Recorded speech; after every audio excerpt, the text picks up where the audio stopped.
दोस्तों मैं हूं आपका दोस्त विनोद शर्मा और आपके साथ एक और वीडियो ले आया हूं। दोस्तों आपने सुना है, बहुत सारी चर्चाएं हैं भिवानी बार की। प्रियंका धुप्पड़ को लेकर के मामला ऐसा है कि अब उनको डी बार कर दिया गया है और उस मुद्दे पर हर किसी की अपनी राय है, लेकिन वकीलों की राय कुछ यूनिक होती है, कुछ स्पेशल होती है। तो कुछ वकीलों ने यह फैसला लिया, भिवानी बार एसोसिएशन ने यह फैसला लिया, लेकिन उसके ऊपर भी कुछ वकील अब अपनी राय रखना चाहते हैं। सीनियर एडवोकेट हैं, मैं उनसे बात करने के लिए स्पेशली कुछ लोगों के पास आया हूं। तो कुछ लोग आप अपनी राय रख रहे हैं, कुछ लोग बिजी हैं, कुछ बोलना नहीं चाहते। तो फिलहाल मेरे साथ जोगिंदर तंवर है, वेद प्रिय जी हैं जो कि सीनियर एडवोकेट हैं, उनसे राय लूँगा और फिलहाल वो क्या कहना चाहते हैं इस मुद्दे पर। क्या बार एसोसिएशन भिवानी के पास ये हक है, क्या ये अधिकार है कि वो किसी को डी बार कर सकें, और ये डी बार होता क्या है, पूरा मामला आप समझें। और कहीं ना कहीं इस मामले का राजनीतिकरण हो चुका है या फिर इसके पीछे कोई बड़ी वजह है। फिलहाल जोगेंद्र जी मौजूद हैं तो इनसे जानेंगे। जोगेंद्र जी थोड़ा सा समझाएं इस मामले को। अब सीधा कैमरा हम आप पे ही रखेंगे और थोड़ा आप प्रधान रहे हैं इतने लंबे समय तक, पूर्व में प्रधान रहे, तो क्या प्रधान के पास क्या क्या अधिकार होते हैं, क्या ये मामला आप देखते हैं, किस प्रकार से इस मामले ने तूल पकड़ा, और अब डी बार के बाद क्या मामला रहेगा, क्या उस वकील को अब रोजी रोटी के लिए यहाँ एंट्री ही नहीं करने दिया जाएगा, क्या मामला है पूरा? देखिए, हर बार का अपना संविधान होता है और जिस बार ने अपना कॉन्स्टिट्यूशन तैयार नहीं कर रखा तो बार काउंसिल के रूल्स हैं वो उन पर लागू होते हैं। अगर किसी बार ने अपना कोई संविधान बना भी रखा है और वो संविधान बार काउंसिल का जो एडवोकेट एक्ट है उसके अगेंस्ट है तो वो चीज़ें लागू नहीं होती। जो लागू होगा वो एडवोकेट्स एक्ट है। एडवोकेट एक्ट में कुछ गाइडलाइंस भी हैं कि वकील के ये एथिक्स है, इनके अनुरूप आपको यहाँ प्रैक्टिस करनी पड़ेगी। तो बार का जो संविधान है, यहाँ संविधान बना रखा है, लेकिन ऐसी कोई बात नहीं है कि भी किसी को इस प्रकार से अचानक डी बार के। उसका एक प्रोसेस है, आप उसको लिखित में नोटिस दोगे, उसका रिप्लाई लोगे। और जहाँ तक मैं समझता हूँ कि डी बार का जो मामला है वो इस प्रकार का नहीं है कि आप मीटिंग बुला के कोई डी बार करो।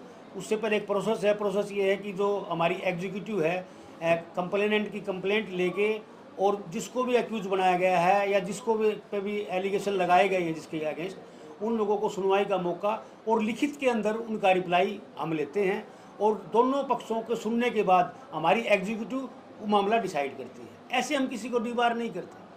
तो क्या अब वो प्रैक्टिस नहीं कर पाएंगे वकील, जो जिनको निलंबित यहाँ से किया गया है, जिनको डी बार कर दिया गया है? ऐसा है, रोजी रोटी जिस तरीके से एक बार कर दिया जाता है, ऐसा एक लाइसेंस आपके द्वारा जो बार एसोसिएशन है, बार काउंसिल है, उनके द्वारा दिया जाता है, उसके बाद ऐसा हो सकता है? ऐसा है, जहाँ तक रोजी रोटी की बात है या वकालत करने की बात है, कोई भी वकील अगर हमारी बार काउंसिल के अंदर, बार काउंसिल पंजाब और हरियाणा के अंदर रजिस्टर्ड है तो वो आदमी केरल में जाकर भी अपनी वकालत कर सकता है। और जो डी बार किया वो बार काउंसिल पंजाब और हरियाणा ने किसी को नहीं किया, जहाँ तक मेरे पास जानकारी आई है। वो हमारी बार का एक कोई फैसला है और उस बार के फैसले से पहले जो लीगल वे है वो ये है कि आप इस प्रकार की हाउस की मीटिंग बुलाते हो तो ऐसी मीटिंग का पहले एजेंडा लिखित के अंदर बार के अंदर सप्लाई किया जाता है कि हम इस प्रकार के एजेंडे को लेकर ये मीटिंग बुलाई जा रही है। सिर्फ ये कह देना कि भी आज मीटिंग है, वो जस्ट आपने मान लो सपोज कि 11 बजे मीटिंग बुलानी है और आप 10 बजे 10:30 बजे आप बाई इलेक्ट्रॉनिक्स में से मैसेज करें कि भी आपकी इतने बजे मीटिंग है। सब प्रोसेस है। आप किसी के खिलाफ इस प्रकार का कर रहे हैं, आप पीड़ित को भी सुनिए, दूसरे पक्ष को भी सुनिए, शिकायतकर्ता को भी सुनिए, दूसरे लोग अगर कोई गवाह हैं उनको भी सुनिए, उसके बाद आप कोई फैसला कीजिए। तो जो फैसला है वो बहुमत के हिसाब से होना चाहिए या आपस में जो मेंबर हैं? तो प्रोसेस पहले पूरा होना चाहिए। बहुमत तो बाद की बात है, पहले प्रोसेस पूरा होना चाहिए। अगर उसने कोई गलती करी है, चाहे कोई भी व्यक्ति है, अगर गलती की है तो सजा भुगतने का हकदार है। अगर गलती ही नहीं है, प्रोसेस ही गलत है, तो फिर ये राजनीतिकरण क्यों किया जा रहा है? तो जहाँ तक मैं समझता हूँ कि ये कोई जिन लोगों के बारे में चर्चा है, दो वकील हैं हमारी, दोनों के बारे में महिला वकील हैं, दोनों के बारे में जो चर्चा है वो दोनों के दोनों, जहाँ तक मैं जानता हूँ, पिछले 5-7 साल से वो इकट्ठा बैठती हैं, इकट्ठा लंच करती हैं, इकट्ठा रसगुल्ले खाती हैं, समोसे खाती हैं, रोज़ का काम था उनका। अचानक ऐसा क्या हो गया? अचानक ऐसा क्या हो गया कि उन लोगों ने बार के अंदर आके शरण लेनी पड़ गई? वो तो दोनों इकट्ठा बैठती थी, इकट्ठे लंच करती थी। मेरे से तो व्यक्तिगत जानकारी की जहाँ तक बात है, ना तो प्रियंका ने मेरे को कुछ आज तक आगे बताया, ना मोनिका ने तो बताया। अब जहाँ सुनने में जो बातें आ रही हैं उनके हिसाब से मैं आपको अपनी बात बताया। मामले को आप किस कारण इस यहाँ तक तूल पकड़ता देखते हैं? क्या लगता है इसके पीछे कोई राजनीतिक वजह हो सकती है राजनीतिक या आपसी कोई? जो प्रियंका है उसके पिताजी भारतीय जनता पार्टी के जिला अध्यक्ष हैं। जहाँ तक मैं समझता हूँ कुछ लोग इसमें राजनीतिक कर रहे हैं और उन्हें अपने आकाओं को खुश करना होगा। भारतीय जनता पार्टी के जिला अध्यक्ष के ऊपर आरोप लगाएं किसी तरह, इस प्रकार का मेरे को ये षड्यंत्र लगता है। भिवानी में जैसे बहुत सारे 2700 के आसपास वकील बताए जाते हैं यहाँ पे जो मेंबर जो प्रैक्टिस कर रहे हैं, तो क्या लगता है उनमें चर्चाएं क्या हैं? क्योंकि वो अभी बात कर रहे हैं हम आपसे, उनसे बातें तो होती होंगी, चर्चाएं क्या है भिवानी बात? चर्चा यही है कि ये सारा राजनीतिक एजेंडा है। अगर उस लड़की को किसी को भी, मैं कल भी एक न्यूज़ में उसका देख रहा था, जो उसको पीड़ित बताया जा रहा था। पीड़ित शब्द किसके लिए होता है? अगर आप किसी के पैसे मांगते हो और आपके पैसे नहीं दिए, वो पीड़ित शब्द थोड़ी है। पीड़ित तो लीगल की भाषा में कोई और शब्द है, उसकी परिभाषा और है। पीड़ित को मैं, वो लड़कियों का मामला इसलिए मैं डिफाइन नहीं करना चाहता, ना बताना चाहता, आप उसको समझ गए होंगे कि पीड़ित किसको बोला जाता है। वो बोल रहा था भाई ये लड़की पीड़ित है, इनसे बात कीजिए। तो हमारी वकील का और पीड़ित का क्या मतलब है? पैसे का लेन देन है, उसका तरीका है। सिविल नेचर के सूट भी दायर होते हैं, अगर उसने चेक दे रखे हैं, बाउंस चेक का केस भी दायर कर सकते हैं। मैं तो इतना समझता हूँ। मैं नीरज अग्रवाल एडवोकेट हूँ। मेरा तकरीबन 2003 का एनरोलमेंट है, तो 17-18 साल से मैं यहाँ प्रैक्टिस कर रहा हूँ। कैसे देखते हैं इस मुद्दे को? मैं इस मुद्दे को राजनीतिकरण के मुद्दे से देखता हूँ, क्योंकि बार बार ये लिखना कि देखो कोई भी एग्रीड हो सकता है, वकील कोई भी हो सकता है, वो जिलाध्यक्ष की बेटी है, जिलाध्यक्ष की बेटी है, तो इसको चीज़ को टारगेट किया जाना गलत है। अगर कोई एग्रीड है या नहीं है, उनका सिविल नेचर का भी कोई मैटर है, तो उसके लिए कंपिटेंट कोर्ट है, प्रोसीजर है, जुरिडिक्शन है। अब बार को किसी भी अगर आपस के मैटर है तो उनका पिक्यूनरी जुरिडिक्शन का डिसाइड करने का अधिकार ही नहीं है। उसके लिए आप कंपिटेंट कोर्ट जाइए, फॉलो करिए। और एकदम जिस तरह हाउस की मीटिंग में डी बार किया गया इमीडिएटली, बिना कोई उसको अपॉर्चुनिटी दिए गए। देखो नेचुरल जस्टिस का प्रिंसिपल है कि दूसरे को भी बराबर अपॉर्चुनिटी दी जाए। आपने कहा कि हमने 150 आदमी गए थे, बार में बैठे थे, 150 आदमी ने हाथों हाथ फैसला ले लिया कि भाई डी बार कर दो, तो एकदम से डी बार करने का उसी इमीडिएट इफेक्ट से वो सिस्टम जो है वो गलत है। और जो पिक्यूनरी जुडिक्शन वहाँ जाना चाहिए, इसका तो पब्लिक में गलत मैसेज आता है। कोई कहता है कि वकील के खिलाफ किसी को भी कोई ग्रीवेंसीज है तो हमें बताए आके, तो मेरे खिलाफ किसी को ग्रीवेंसीज हो तो फिर वो बार का में आ जाए डिस्ट्रिक्ट बार में कि मेरे भाई ये पानी नहीं दे रहा है, मेरा तो रास्ता रोक रखा है, इसने गली का रास्ता रोक रखा है, तो उसका तो बार एसोसिएशन को कोई राइट नहीं है ना। जो विषय सामने रखा कि जिला बार एसोसिएशन भिवानी में गत दिवस 2 अधिवक्ताओं के मध्य किसी पैसे के विवाद को लेकर के मीटिंग हुई और उसमें बार एसोसिएशन के द्वारा एक हमारे सम्मानित सदस्य को डिबार्ड किया गया, बताया गया, जैसा मैंने समाचार पत्रों में भी पढ़ा है। तो इस प्रकार से किसी भी सम्मानित सदस्य को उसकी प्रैक्टिस से डिबार्ड किया जाना बहुत ही दुर्भाग्यपूर्ण है। और मेरा तो मानना ये है कि बार एसोसिएशन भिवानी में किसी भी सदस्य की सदस्यता को समाप्त किए जाने के लिए एक वैधानिक प्रक्रिया बनाई गई है। मेरे पास ये बार एसोसिएशंस भिवानी का कॉन्स्टिट्यूशन सामने है और इस कॉन्स्टिट्यूशंस के मुताबिक भी यदि मैं इसका क्लॉज 6 पढ़ूं तो उसमें exclusion from membership and consequences ये बताते हैं, जिसका बी पार्ट इसको यदि आप ध्यान से देखेंगे या पढ़ेंगे तो हम ये पाएंगे किसी भी सदस्य की सदस्यता को समाप्त करने के लिए एक वैधानिक प्रक्रिया है। और वो प्रक्रिया ये है कि यदि किसी अधिवक्ता के विरुद्ध किसी प्रकार की कोई शिकायत आती है और उसके लिए बार एसोसिएशन मीटिंग बुलाती है, तो ऐसे सदस्य की सदस्यता समाप्त करने के लिए कुल सदस्यों का 2/3 उपस्थिति अति आवश्यक है। और ऐसी मीटिंग के लिए 1 सप्ताह पूर्व नोटिस दिया जाना भी अति आवश्यक है। मैं पढ़ देता हूं जो इसमें लिखा हुआ है कॉन्स्टिट्यूशन में। the name of any member shall be liable to be removed from the membership of the association if at least 2/3 of the members present in the meeting specially called for the purpose vote for such removal, but for holding such a meeting 1 week notice and quorum of 2/3 members of association shall be necessary. तो ऐसी स्थिति में जिस माननीय सदस्य की सदस्यता को डिबार्ड किया गया, उस मीटिंग में ना ही तो बार एसोसिएशन के द्वारा ये 1 वीक का नोटिस दिया गया और ना ही इस संविधान के मुताबिक बार एसोसिएशंस के 2/3 मेंबर्स की उपस्थिति वहाँ पर दर्ज थी। ऐसी स्थिति में मेरा मानना ये है कि बार एसोसिएशन के द्वारा किसी सदस्य की सदस्यता को डिबार्ड किया जाना पूर्ण रूप से अवैधानिक रहा है।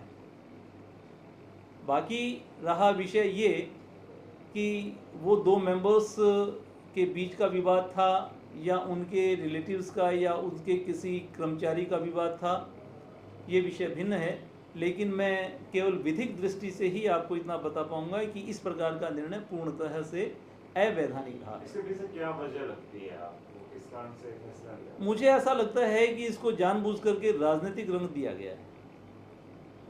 कितने साल की प्रैक्टिस रही है आपके, थोड़ा सा अपने बारे में? मैं वर्ष दिसंबर 1990 में यहाँ बतौर एडवोकेट मैंने अपनी प्रैक्टिस शुरू की। उसके बाद राजस्थान में न्यायिक अधिकारी के रूप में भी रहा और पुनः अब मैं यहाँ पर अपनी प्रैक्टिस एज एन एडवोकेट कर रहा हूँ। देखिए, पिछले 2-4 दिन पहले जो हमारे बार के अंदर एक इशू आया कि 2 अधिवक्ताओं के बीच में कुछ ऐसा लेन देन की बात हुई, बताते हैं, लेकिन उसमें जो मैंने व्यक्तिगत स्तर पे पता, जो जानकारी हासिल हुई और वकील साथियों से भी, कि जो लेन देन की कोई बात है वो जो हमारी बहन प्रियंका धुप्पड़ है और हमारी बहन मोनिका जैन है, उन दोनों के बीच न होकर के वो मोनिका जैन और प्रियंका जी के जो यहाँ पे चैम्बर में जो काम करते हैं वो उनके मध्य हुई है। और इस संदर्भ में उसने जो उनका ड्राइवर कहो, क्लर्क कहो, उसने 2 चेक भी दिए हैं। और इस चेक के संदर्भ में जो मोनिका जी के जो कोई रिलेटिव हैं, उन्होंने सिरसा के अंदर वो चेक बाउंस के केस भी वहाँ पे चेक बाउंस के लिए चेक बुनाने के लिए वो चेक भी वहाँ लगा दिए हैं और वो चेक बाउंस भी हुए हैं। यहाँ तक भी हमें जानकारी मिली है। मेरे कहने का मतलब ये है कि जो पैसे थे उनके संदर्भ में कोर्ट की प्रोसीडिंग वो जारी हो चुकी है और इस तरफ से जो क्लर्क हैं इन्होंने भी अपनी तरफ से कोई इकोनॉमिक सेल में कोई अपने एप्लीकेशन वगैरह दी हैं। तो मेरा मानना ये है कि जो लेन देन या किसी प्रकार की कोई ट्रांजैक्शन थी तो वो मोनिका जैन और जो ये क्लर्क हैं उनके बीच का मामला है। इसमें प्रियंका जी की मैं कहीं मेरी तरफ से मैं जहाँ तक मुझे जानकारी मिली है और साथियों की जानकारी मिली है उसके हिसाब से मुझे नहीं लगता। क्या बड़ी वजह मानते हैं इसके पीछे? देखिए, वजह तो मैं ये मान रहा हूँ इसमें कि क्योंकि कई बार फैसले ज़्यादा उतावलेपन में लिए जाते हैं, जल्दीपन में लिए जाते हैं, तो उसमें जो मेन जो तथ्य हैं वो छुपे रह जाते हैं और उस पर ज़्यादा गहनता से विचार न होकर के एक बाह्य एक फैसला हो जाता है, उसमें बड़ी दिक्कत होती है। मैं भी इस बार के अंदर तकरीबन ये मान के चलिए 15 साल से इस बार का सदस्य हूँ मैं। तो हमने और मेरे ये यहाँ से बिल्कुल नज़दीक भी हमने कभी आज तक नहीं सुना कोई इस प्रकार का प्रियंका के बारे में भी कोई पैसे के लेन देन के मामले में भी कोई ऐसी कोई या और अन्य किसी प्रकार की कोई गतिविधि कोई जिसमें भी इनका कोई आचरण कोई ऐसा रहा हो। तो इसलिए मेरा तो यही निवेदन है बाहर से भी इन चीज़ों पे मनन करें कि किसी भी वकील साथी के जो भविष्य पे एकदम से % चिन्ह लगाना, उसके भविष्य को धूमिल करना बड़ा ये नुकसानदायक चीज़ है। आपको ये बता दूं, मैं हमारी जर्नल हाउस की मीटिंग हुई थी। जर्नल हाउस की मीटिंग के अंदर ये फैसला लिया गया, न कि मेरा अकेले का कोई फैसला। जर्नल हाउस के अंदर खचाखच हमारा पूरा हाल भरा हुआ था। 2/3 मेजोरिटी से ज़्यादा हमारे एडवोकेट यहाँ पर ज़्यादा थे और हमारे हाउस ने यह फैसला लिया कि भी इनको डीबार किया जाए और उसकी सिफारिश हमने बार काउंसिल में कर दी थी। कोर्ट में अपीयर होने के ऊपर जो रोक लगाई गई थी उस पोर्शन को बार काउंसिल ने ये कह दिया संविधान के अंदर हम किसी को कहीं जाने से रोक नहीं सकते, इसलिए वो प्रियंका दुपड़ कोर्ट में जा सकती है, अपीयर हो सकती है। रोहतक का एडवोकेट भी अपीयर हो सकता है, चंडीगढ़ का भी, राजस्थान का भी। और जो हमारी बार एसोसिएशन है उसकी सदस्यता उसकी रद्द है और आज भी है और आगे भी रहेगी जब तक वो हमारे पास, सिर्फ वो अधिकार क्षेत्र हमारे पास है, उनको निष्कासित से वापस हमारी बार एसोसिएशन में लेने का। तो अब क्या हो गई पे प्रैक्टिस नहीं कर सकती है सिर्फ भिवानी, क्योंकि मैंने कुछ वकीलों से बात की है तो उन्होंने कहा मैं ये कह रहा हूँ काउंसिल से मिल जाता लाइसेंस, उसके बाद वो कहीं भी पूरे देश में प्रैक्टिस के ऊपर कोई रोक नहीं है। मैं आपको फिर क्लियर कर रहा हूँ, प्रैक्टिस पे हमारी जो बार एसोसिएशन है, डिस्ट्रिक्ट बार एसोसिएशन, तो मतलब की मेंबरशिप उनको उससे निष्कासित कर दिया गया। ये बात कोर्ट में अपीयर हो सकते हैं, मैं भी कह रहा हूँ कोर्ट में अपीयर हो सकते हैं, कोई दिक्कत नहीं। कुछ बातें और भी चल रही हैं कि उनके पास सबूत हैं और इनका इसमें लेन देन ही नहीं था आपसे, उनका पीए का मामला था। तो बार एसोसिएशन की बात करें, ये ऐसे फैसलों में फैसला या ऐसे मुद्दों में फैसला ले लेती है, क्योंकि बहुत से वकीलों के ऐसे केस चल रहे हैं, बहुत से वकीलों का ऐसा कहना है कि हमारे भी आपस में एक दूसरे के साथ झगड़े चल रहे हैं, तो ये फिर बार एसोसिएशन ही ये काम करती रहेगी, फिर कोर्ट का क्या काम? आपको एक चीज बता दूं, बार एसोसिएशन कोई फैसले नहीं करते। बार एसोसिएशन का काम हमारे वकीलों की जो आपस की शिकायतें हैं उनका निपटारा करने के लिए तो प्रधान बनाया जाता है, गांव में सरपंच किस लिए बनाया जाता है। तो वही बात है। और मैं ये कह रहा हूँ ना, आप उनका लेन देन है ये लिखित रूप से है। अंकुश शर्मा ने 6 तारीख ने 5 लाख रुपए ईसी ऑफिस में आकर, और ये पैसे प्रियंका दुपड़ के भी इसके ऊपर साइन है, कविता सोरान के इस पे साइन है। उन्होंने 5 लाख रुपए मेरे सामने इस टेबल के ऊपर मोनिका जैन को हैंड ओवर करे। ये अंकुश शर्मा ने करे। आपको एक चीज बता दूं, अगर मेरे पानी पिलाने वाला है बाहर, मैं ये कह दूं आपसे 18 लाख रुपए वहां से ले ले, आप उसको जानते हो? मेरी कहने से आप उसको 18 लाख रुपए दे दिया, आपने वापिस भी वही ला के दे रहा है, तो किसकी कंसेंट से? मुंशी को कोई 100 रुपये नहीं देता, आप 18 लाख की बात कर रहे हो। और यहाँ पर आके एडमिटेड है, बाकी पैसे हम 16 तारीख को आपको दे देंगे।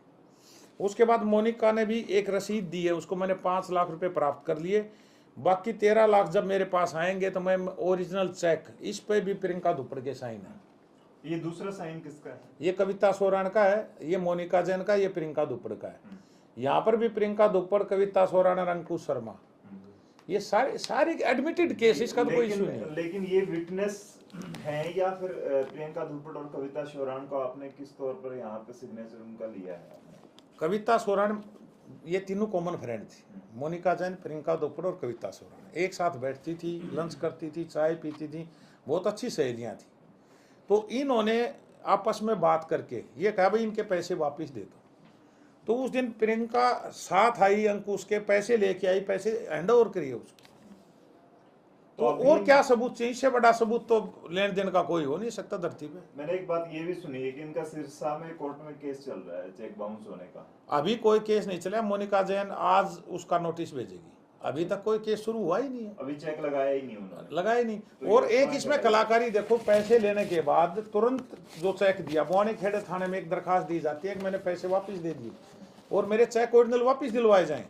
बुआनी खेड़ा में न कोई लेन देन हुआ, न कोई कुछ नहीं हुआ, सिर्फ सत्ता के नशे में चूर लोग ये कर दबाव में ये काम करवाना चाहते हैं। उसके बाद सिविल इकोनॉमिक सेल में एक दरखास्त दे दी, हमने भी सिविल लाइन में एक दरखास्त दी है, परसों मेरे एसपी साहब से भी बात हुई। ये जो मामला है एडमिटेड है, इससे बड़ा सबूत धरती पर कोई भी नहीं हो सकता लेन देन के मामले में। नहीं तो लोग आपस में, आपसे मैंने ले लिए 2 लाख रुपए, उसका क्या सबूत हो सकता है आपके पास? इसमें तो लिखितम सबूत है।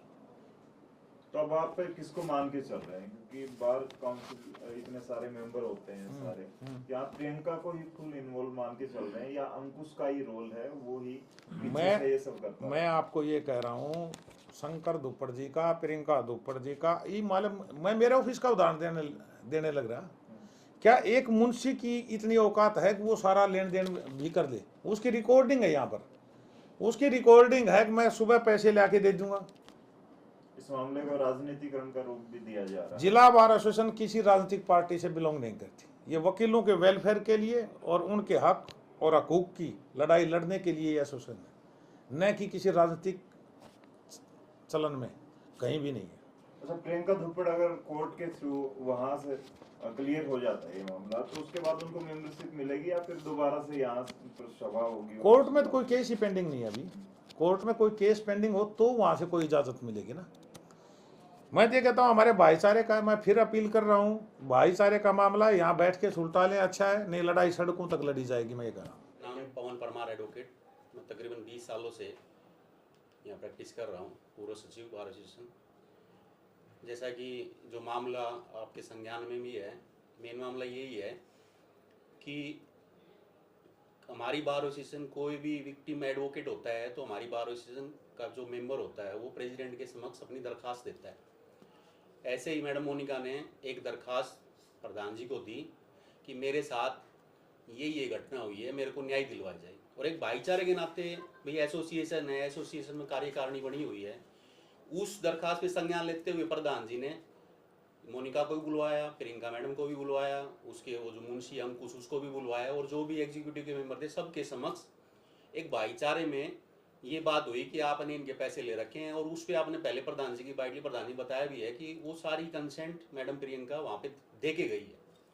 झगड़ा कहाँ हुआ? झगड़ा ये हुआ कि 5 लाख रुपए देने के बाद भी मैडम मोनिका के खिलाफ एक बुआनीखेड़ा थाने में दरखास्त दे दी कि ऐसे ऐसे हमारे से चेक ले लिए और हमारे साथ ही धोखाधड़ी की है। पैसे मैडम मोनिका के लिए और धोखाधड़ी की दरखास्त अंकुश के थ्रू वहां दिलवा दी थाने में। वो फिर प्रधान जी के पास आई कि मेरे साथ ऐसे ऐसे हो रहा है। प्रधान जी बीइंग प्रेसिडेंट, प्रधान जी ने मैडम मोनिका के लिए मदद की और हाउस की मीटिंग बुलाई, और हाउस की मीटिंग में सारी बातें रखी गई जिसमें प्रियंका को भी बोलने का मौका दिया गया। प्रियंका अपनी बात स्पष्ट रूप से कह नहीं पाई, वो सारी चीजें यहाँ की डिनाई करके जो पहले वाली मीटिंग में जो बातें कह गई थी वो कोई मीटिंग में वो उससे संबंधित वो बात मैडम प्रियंका ने हाउस के सामने नहीं रखी और बीच में मीटिंग छोड़ के चली गई। ये जो उसका एक्ट और कंडक्ट था जिस हिसाब से सारी बातें थी, उसके बाद फिर मीटिंग जारी रही। प्रधान जी ने भी फोन मिलाया, सचिव ने भी फोन मिलाया, लेकिन मैडम प्रियंका फिर बाद में उस मीटिंग में नहीं आई। परमार साहब बात कर रहे हैं, क्या लगता है और प्रियंका ने सब की है ये चीज कि प्रियंका ने पैसे लिए हैं मोनिका? देखो मैं बताऊंगा, एक्सेप्ट करने वाली बात नहीं है। अगर वो पहले वाली मीटिंग में आती, पहले वाली मीटिंग में भी आके मैडम प्रियंका को ये बोलना चाहिए था कि ये पैसे अंकुश ने लिए हैं और अंकुश जाने ये पैसे इसने लौटाने हैं नहीं लौटाने, पहले स्टैंड क्लियर हो जाता।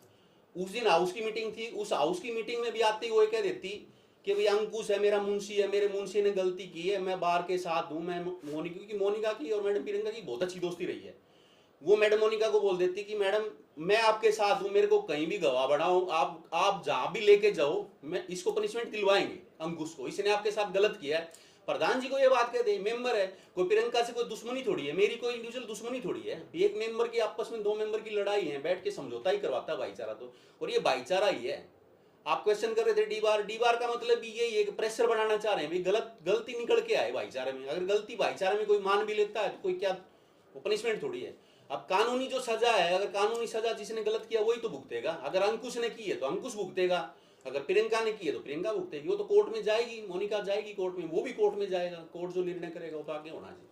लेकिन यही बातें उठ रही है, बहुत सारे वकील भी ये बात कह रहे हैं कि जो काम कोर्ट को करना चाहिए वो बार एसोसिएशन कर रही है। तो फिर कोर्ट तो फिर ये सामाजिक जो सामाजिक ताना बाना है, जो एसोसिएशन, एक एसोसिएशन थोड़ी है, ये एडवोकेट एसोसिएशन है, बॉक्सिंग एसोसिएशन है, कबड्डी एसोसिएशन, देश की एसोसिएशन, क्रिकेट एसोसिएशन है, वो तो फिर कोई फैसले लेगी नहीं फैसले। लेकिन जो कोर्ट का काम है जिसमें अभी तक दोषी तय नहीं हो पा रहा है कि प्रियंका का इसमें, कि जिस तरीके से मीटिंग हुई, क्या प्रियंका की बातें कैसी थी, किस लैंग्वेज के साथ फर्स्ट मीटिंग में प्रियंका फर्स्ट मीटिंग में जब आई, उस मीटिंग में उन्होंने ये सारी चीजें एडमिट की हैं कि हाँ भाई ये पैसे लिए हैं, प्रियंका ने खुद साइन किए। 3 ये बेस्ट फ्रेंड है madam, कोईता Soran, Monika madam, Priyanka madam, तीनों ने ये चीज कंसेंट के साथ, अगर मान लिया वो विटनेस भी बनी है उस पे, तो विटनेस भी वही आदमी बनता है ना जिसकी नॉलेज में कोई चीज होती है, अदरवाइज तो विटनेस के लिए मना कर देती उसी दिन वो, और 5 लाख रुपए वो देके भी गए हैं। दूसरी बात भी एसोसिएशन और क्या कर सकती है, एसोसिएशन तो प्रेशर बना के किसी समझौते में, अगर किसी के साथ कोई गलत हो रहा है, मान लिया एक मेंबर के साथ गलत हो रहा है या मैडम मोनिका के साथ गलत हो रहा है, तो एसोसिएशन तो मदद, गलत तो हो रहा है उसकी मदद करेगी ना। उसको आज अकेला छोड़ दें मैडम मोनिका को, अगर उसको हम अकेला छोड़ते हैं तो फिर एसोसिएशन किस काम की? एसोसिएशन के किसी मेंबर के साथ अगर गलत हो रहा है, हम उसका आज अगर साथ नहीं देंगे तो फिर क्या एसोसिएशन हुई? इसमें कोई राजनीति नहीं है, मैं किसी राजनीतिक पार्टी से नहीं जुड़ा। राजनीति अलग चीज है, राजनीति रोड का काम है, रोड पे काम करो। हाँ मैडम, अगर मोनिका के साथ अगर कुछ गलत होता है ना, उन पर प्रेशराइज किया जाता है, तो बार एसोसिएशन रोड भी जाएगी और आगे जो भी बार एसोसिएशन कर सकती है करेगी जी। हम एसपी साहब से मिलेंगे, हायर अथॉरिटी से मिलेंगे, जैसा भी होगा वो दूध का दूध पानी का पानी तो होगा जी। और दूसरी चीज, लीगल राइट्स तो है ही उनके पास, वो करेंगे, 138 करे, FIR करे, वो तो उसका राइट है। हम क्या कर सकते हैं जी? हम तो डी बार करना था, डी बार हम कर दिया। और बार एसोसिएशन के जो भी बेनिफिट है वो मैडम अधिकार क्षेत्र में भी हो। लेकिन क्या बार एसोसिएशन और जो एडवोकेट हैं वो हमेशा लोगों को कोर्ट के थ्रू न्याय दिलवाते हैं, तो इस मामले को कोर्ट में लेके जाना उनको उचित नहीं लगा। वो जाएंगे कोर्ट में। तो अगर मान ले कोई ग्रीवेंस एक पंचायती तौर पे अगर कोई ग्रीवेंस सोल्व हो रहा है, आप आर्बिट्रेशन एक्ट है, आप विदेशों में देखो कितने बड़े बड़े मुकदमे, अमेरिका में आर्बिट्रेशन 302 में भी आर्बिट्रेशन है। कोर्ट तो सबसे लास्ट की चीज होती है। कोर्ट तो जहाँ जिसको कुछ भी नहीं दिखता, फिर आखिरी में कोर्ट में जाता है जी। तो कोर्ट में जाएंगे, आगे जो भी बात होगी वो एसोसिएशन का जो फैसला था पहले कर दिया, और फिर से उसकी मीटिंग बुलाएंगे। और प्रियंका मैडम से कोई दुश्मनी थोड़ी है एसोसिएशन को। प्रियंका मैडम फिर आके अपनी कोई बात स्पष्टीकरण अगर सही देंगी, डी बार किया है उनको, बाद में डी बार तो ये खुद का निर्णय है, इसको रिकॉल कर लेंगे, क्या दिक्कत है? अगर वो सेटिस्फाई करेंगी कि मेरा तो ये चीज थी, आके अपनी बात ठीक मतलब प्लेटफॉर्म पे रखे तो सही।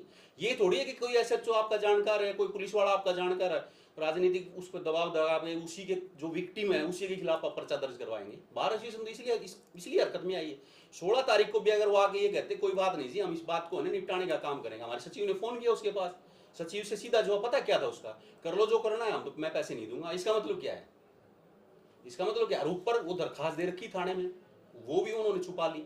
इसलिए एसोसिएशन मैडम मोनिका के साथ एक डेलीगेशन सिविल लाइन थाना में गया और जाके ये कहा कि भी गलत नहीं करने देंगे। हम ये नहीं कह रहे कि गलत का साथ दे रहे हैं, भी किसी के साथ अगर गलत हो रहा है ना तो गलत नहीं होने दें, सच कर लो। अगर मैडम मोनिका ने अगर मान लिया कोई चीज गलत की है, मोनिका के खिलाफ कार्रवाई करो, प्रियंका ने की है तो प्रियंका के खिलाफ कार्रवाई करो, और अंकुश ने की अंकुश के खिलाफ कार्रवाई करो। हम किसी का मतलब पक्ष नहीं रहे, बिल्कुल निष्पक्ष, कोई राजनीति नहीं है इसमें, किसी प्रकार की कोई बातें नहीं, और क्षेत्राधिकार से दूर भी नहीं है, क्षेत्राधिकार से जाएंगे नहीं पार। हमारा तो इस मामले में यही है कि बार अपना काम कर रही है, और वैसे भी ये वकीलों का मामला आपस में दो पार्टियों का, तो एक अच्छी इन्वेस्टिगेशन एजेंसी से इसकी जांच करवानी चाहिए। उसके बाद अगर कोई भी रिजल्ट आगे निकलता है तो उसके हिसाब से कार्रवाई होनी चाहिए, चाहे वो कोई भी हो, चाहे वो कितना ही बड़ा आदमी हो, चाहे कितना ही छोटा आदमी हो। फिर इन्वेस्टिगेशन करके आगे प्रक्रिया करो, जो भी करो। ऐसे किसी का नाम लेना बिल्कुल गलत बात है। लेकिन क्या मानते हैं कि जिस तरीके से एक मुंशी और दूसरे वकील के साथ आपस में पैसे का लेन देन होता है, और डी बार किसी जिसका वो मुंशी है उसको किया जाता है, मुंशी को तो डी बार नहीं किया जा सकता। मुंशी जिसका ये जिस वकील का मुंशी है उसको डी बार। इसमें भाई साहब ये है ना, देखो फेयर इन्वेस्टिगेशन होगी तभी कुछ पता चल सकता है कि क्योंकि इतने पैसे कोई किसी को देता है तो उसने बिल्कुल अपने गुड फेथ पे दिए हैं, कोई लिखत पढ़त तो थी नहीं इनके अंदर। तो हाँ, उसके बाद कुछ होता है। ये डाउटफुल होता है कि मुंशी इतने रुपए नहीं लेगा, कोई मुंशी ने 500 रुपए नहीं दे आज। दोनों चीजें हैं। हाँ। मैं भी गुड फेथ में मुंशी को भी दे दिए हूँ, मैं भी वो चीज भी हो। हाँ, तो इन्वेस्टिगेशन एक प्रॉपर हो तो उससे है कि किसी का नाम खराब ना हो काम का। किसी ने पैसे दे रखे हैं तो उसको पैसे वापस मिल जाएं, और किसी ने पैसे नहीं ले रखे हैं तो उसका नाम खराब मत हो।